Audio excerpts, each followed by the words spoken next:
Hello student, आज हम biology की एक बहुत इंपॉर्टेंट चैप्टर पढ़ने वाले हैं जिसका नेम है cell the unit of life. सबसे पहले समझते हैं कि सेल होती क्या है। सेल लाइफ की basic structure and function unit होती है। इसका मतलब है कि हर लिविंग ऑर्गेनिज्म, चाहे वो प्लांट हो, एनिमल हो या ह्यूमन बींग्स, सब सेल से मिलकर बने होते हैं। आप अपनी बॉडी को एक बिल्डिंग की तरह इमेजिन करिए। जैसे बिल्डिंग छोटे छोटे ब्रिक से मिलकर बनती है, वैसे ही हमारी पूरी बॉडी सेल से मिलकर बना होता है। अब बात करते हैं सेल की डिस्कवरी की। सबसे पहले रॉबर्ट हुक ने 1665 में कॉर्क के एक पतले स्लाइस को माइक्रोस्कोप के थ्रू ऑब्जर्व किया। उन्होंने उसमें छोटे छोटे बॉक्सेस जैसे स्ट्रक्चर देखी और उन्हें सेल नेम दिया। उसके बाद एंटोनी वॉन लीवनहुक ने पहली बार लिविंग सेल को ऑब्जर्व किया। अब आते हैं सेल थ्योरी पर। सेल थ्योरी को माल्टस श्रेडन और थियोडोर शॉहन ने डेवलप किया था। इस थ्योरी के 3 इंपॉर्टेंट पॉइंट्स हैं। पहला, सभी लिविंग ऑर्गेनिज्म सेल से बने होते हैं। दूसरा, सेल लाइफ की बेसिक यूनिट है। और तीसरा, न्यू सेल हमारे प्री एग्जिस्टिंग सेल से ही बनते हैं, यानी कि नए सेल हवा में अचानक क्रिएट नहीं होते।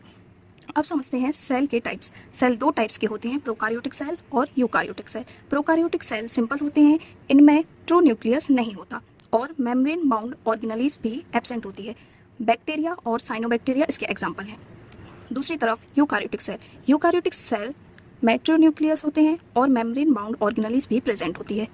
इसके एग्जाम्पल हैं प्लांट, एनिमल्स और फंगी। अब बात करते हैं प्लाज्मा मेम्ब्रेन की। प्लाज्मा मेम्ब्रेन सेल की आउटर कवरिंग होती है। ये सेल को प्रोटेक्शन देती है और ये डिसाइड करती है कि कौन सी सब्सटेंस सेल के अंदर जाएगी और कौन सी बाहर निकलेगी। इसी वजह से इसे सिलेक्टिवली परमेबियल मेम्ब्रेन भी कहा जाता है। अब सेल वॉल को समझते हैं। सेल वॉल सिर्फ प्लांट सेल में होती है। ये सेल्यूलोज से बनी होती है और प्लांट सेल को शेप, सपोर्ट और प्रोटेक्शन प्रोवाइड करती है। एनिमल सेल में सेल वॉल नहीं होती। अब आते हैं साइटोप्लाज्म पर। साइटोप्लाज्म में एक जेली लाइक सब्सटेंस होता है जो सेल के अंदर प्रेजेंट होता है। सेल के सारे ऑर्गेनेलिस इसी साइटोप्लाज्म में सस्पेंडेड रहते हैं। अब बात करते हैं न्यूक्लियस की। न्यूक्लियस को control centre of the cell कहा जाता है। ये सेल की एक्टिविटीज़ को कंट्रोल करता है और डीएनए को स्टोर करता है। डीएनए ही हेरिडिटी इन्फॉर्मेशन कैरी करता है जो पेरेंट से चिल्ड्रन तक ट्रांसफर होती है। अब सेल ऑर्गेनेलिस को समझते हैं। सबसे पहले माइटोकॉन्ड्रिया। माइटोकॉन्ड्रिया को powerhouse of the cell कहा जाता है क्योंकि ये एटीपी नेम की एनर्जी प्रोड्यूस करता है जो सेल का काम करने के लिए ज़रूरी होती है। अगली ऑर्गेनेलिस है राइबोसोम। राइबोसोम प्रोटीन सिंथेसिस करता है। सिंपल वर्ड में कहें तो ये प्रोटीन फैक्ट्रीज होती हैं। अब एंडोप्लाज्मिक रेटिकुलम यानी ईआर सेल के अंदर ट्रांसपोर्ट सिस्टम की तरह काम करता है। रफ एंडोप्लाज्मिक रेटिकुलम पर राइबोसोम लगे होते हैं जबकि स्मूथ एंडोप्लाज्मिक रेटिकुलम पर राइबोसोम नहीं होते। अगली ऑर्गेनेलिस है Golgi apparatus. Golgi apparatus material को मॉडिफाई करता है, पैकेजिंग करता है और उन्हें सेल के अलग अलग पार्ट्स तक पहुंचाता है।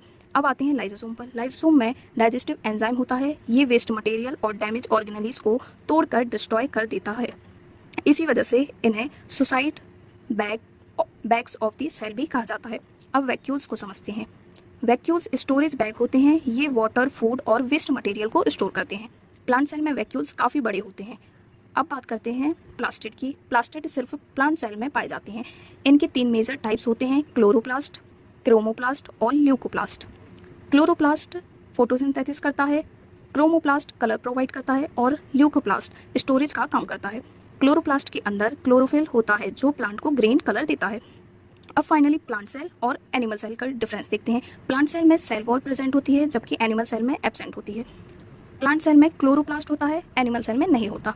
प्लांट सेल की वैक्यूल्स लार्ज होती हैं जबकि एनिमल सेल की वैक्यूल्स कंपैरेटिवली स्मॉल होती हैं। और प्लांट सेल की शेप फिक्स्ड होती है जबकि एनिमल सेल की शेप इरेगुलर हो सकती है। तो फ्रेंड्स, आज हमने cell the unit of life chapter के सारे इंपॉर्टेंट कॉन्सेप्ट कवर कर लिए। Thank you for listening and happy learning.